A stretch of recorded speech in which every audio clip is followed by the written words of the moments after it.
Dear student, আজকে আমরা HSC ICT থেকে অধ্যায় 3-এর সংখ্যা রূপান্তর করব। তো আজকে দেখব আমরা কিভাবে অক্টাল থেকে দশমিকে রূপান্তর করতে হয়। তো আমরা একটা এখানে সংখ্যা নিয়েছি, সংখ্যাটা হচ্ছে 25.67। এইটা বেস হচ্ছে 8, মানে এটা অক্টালে আছে। এইটাকে আমরা রূপান্তর করতে হবে বেস 10-এ বা হচ্ছে দশমিকে রূপান্তর করতে হবে। তো এক্ষেত্রে আমরা কি করব, এক্ষেত্রে আমরা প্রথম যে কাজটা করব, এখানে এই যে পয়েন্টটা দেওয়া আছে এটাকে বলা র্যাডিক্স পয়েন্ট। এটার এই পাশকে বলা হচ্ছে পূর্ণ সংখ্যা আর এই পাশকে বলা হচ্ছে কি ভগ্নাংশ সংখ্যা। প্রথম আমরা কাজ করব হচ্ছে পূর্ণ সংখ্যার কাজটা আগে করে ফেলবো। তো এখানে আছে হচ্ছে 2 লিখবো আমরা এখানে। এই 2কে গুণ দিব হচ্ছে, এই 2কে গুণ দিব হচ্ছে আমি যেই সংখ্যা থেকে রূপান্তর করব ওই সংখ্যার বেস দিয়ে গুণ দিব অল টাইম। তো বেস হচ্ছে 8, দেন আমরা দেবো হচ্ছে প্লাস, তারপর হচ্ছে 2-এর পর কত আছে এখানে 5, তো 5 এখানে লিখবো, গুণ দিব হচ্ছে বেস হচ্ছে 8। আচ্ছা, এই দুইটি হচ্ছে পূর্ণ সংখ্যা, তাহলে এখান থেকে পাওয়ার আমার ইউজ করতে হবে বেজের উপর। পাওয়ার হচ্ছে 0 পর হচ্ছে 1। যদি এখানে আরও সংখ্যা থাকতো সেক্ষেত্রে আমরা ইউজ করতাম 0 1 2 3, এভাবে কি পর্যায়ক্রমে চলতো। তো যেহেতু আমার নাই এখানে সংখ্যা বা ডিজিট, সেক্ষেত্রে আমরা কি 0 1 পর্যন্ত লিখব।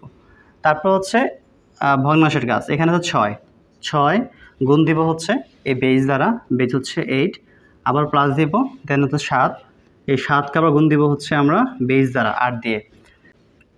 দেন যেগুলো হচ্ছে ভগ্নাংশ আর কি অঙ্ক, সেক্ষেত্রে আমরা ওইটার বেসকে পাওয়ার দিব হচ্ছে -1 -2, এভাবে কি পর্যায়ক্রমে চলতো। এখন আমাদের কাজ হচ্ছে এগুলো কি করা, ক্যালকুলেশন করা।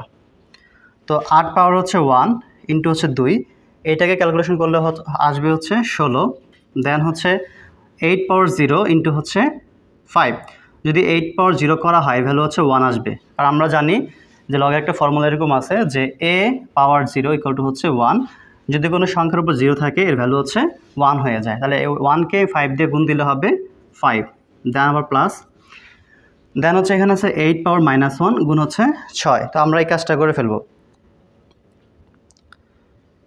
6 ইন্টু 8 পাওয়ার হচ্ছে -1, এটা ভ্যালু হচ্ছে 0.75।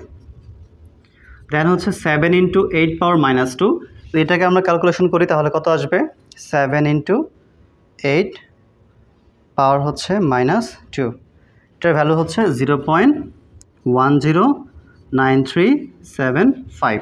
তো এখন যদি এগুলো আমরা সবগুলো যোগ করে ফেলি, সামেশন করে ফেলি, তাহলে আমরা যা পাবো সেটা হচ্ছে দশমিকের মান। তাহলে 16 যোগ হচ্ছে 5 যোগ হচ্ছে 0.75 যোগ হচ্ছে 0.109375, তাহলে এখানে মান হচ্ছে 21 আমরা নেব হচ্ছে 86। তাহলে এটা হচ্ছে আমার দশমিকের মান। তো আজকে দেখলাম আমরা কিভাবে অক্টাল থেকে দশমিকে রূপান্তর করতে হয়।